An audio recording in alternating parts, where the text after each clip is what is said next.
سلطان اورحان غازی عثمانی خاندان کا دوسرا سلطان تھا۔ وہ عثمان غازی کے بڑے بیٹے تھے اور ان کی والدہ کا نام ملحون خاتون تھا۔ وہ اپنے خیراتی کاموں اور غریبوں میں اپنی دولت کا بڑا حصہ تقسیم کرنے کے لیے جانا جاتا تھا۔ مسلم اسکالر ابن بطوطہ کے مطابق اورحان ترکمان بادشاہوں میں سب سے بڑا دولت مند، زمینوں اور فوجی قوتوں میں سب سے امیر تھا۔ اس نے ہیلوفیرا سے شادی کی، ایک بازنطینی رئیس خاتون، جس نے اسلام قبول کرنے کے بعد اپنا نام نیلوفر خاتون رکھ لیا۔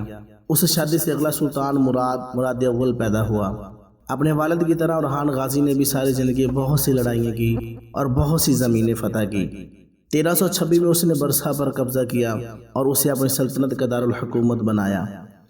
پھر اس نے 1330 میں ازنک، 1331 میں مدرنو، 1333 میں غملک اور 1337 میں ازمید، 1354 میں انکرا اور غیلوپولی دارڈینلس پر قبضہ کیا اور 1352 میں باسفورس کے ایشیائی ساحلوں تک عثمانی سلطنت کو پھیلایا۔